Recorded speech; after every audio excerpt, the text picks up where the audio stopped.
वहीं बहू भी किचन में चली जाती है। अब इतनी जल्दी क्या बनाऊं? पापा जी तो खाने के लिए भी बैठ गए हैं। आइडिया, मैं खाना बाहर से ही ऑर्डर कर देती हूँ। थोड़ी देर में खाना आ जाता है और बहू टेबल पर खाना लगा देती है।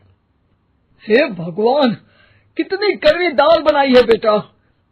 नहीं पिताजी, वो। क्या बात है नंदिनी, रोटी तो चबाई ही नहीं जा रही है, लग रहा है रबड़ खा रहा हूँ।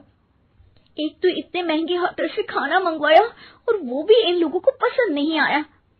तभी सास नोट गिनती हुई बाहर आती है।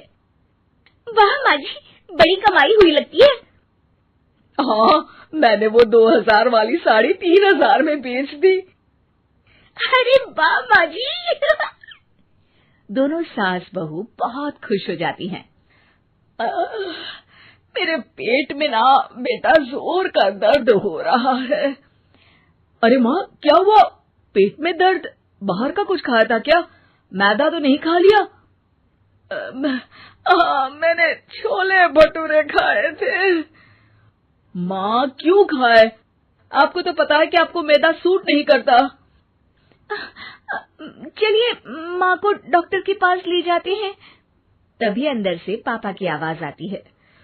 हे भगवान, मेरा तो पेट खराब हो गया। सब पिताजी के पास जाते हैं। पिताजी, आपको क्या हुआ? खाना बासी था शायद। अरे पिताजी, नंदिनी जानती है कि बासी खाने से आपकी तबीयत खराब हो जाती है, तो वो ऐसा क्यों देगी, है ना नंदिनी? वो खाना मैंने बाहर से ऑर्डर किया था। मैं और माँ दुकान का सामान लेने गए थे, इसलिए खाना नहीं बना पाए।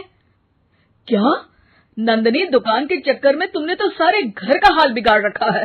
चलो अब माँ और पापा को लेकर अस्पताल चलते हैं। अस्पताल में जाने पर डॉक्टर कहते हैं, हाँ, इन दोनों को तो एक दिन के लिए एडमिट करना पड़ेगा। क्या?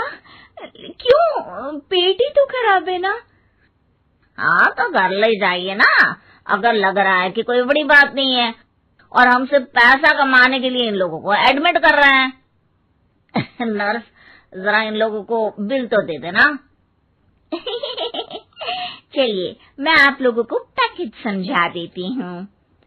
जब बहू के हाथ में बिल आता है, हे भगवान, 60,000 रुपए!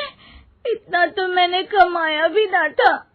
अब समझ गई कि कमाई के चक्कर में घर के लोगों की सेहत के साथ मैं खिलवाड़ कर रही थी।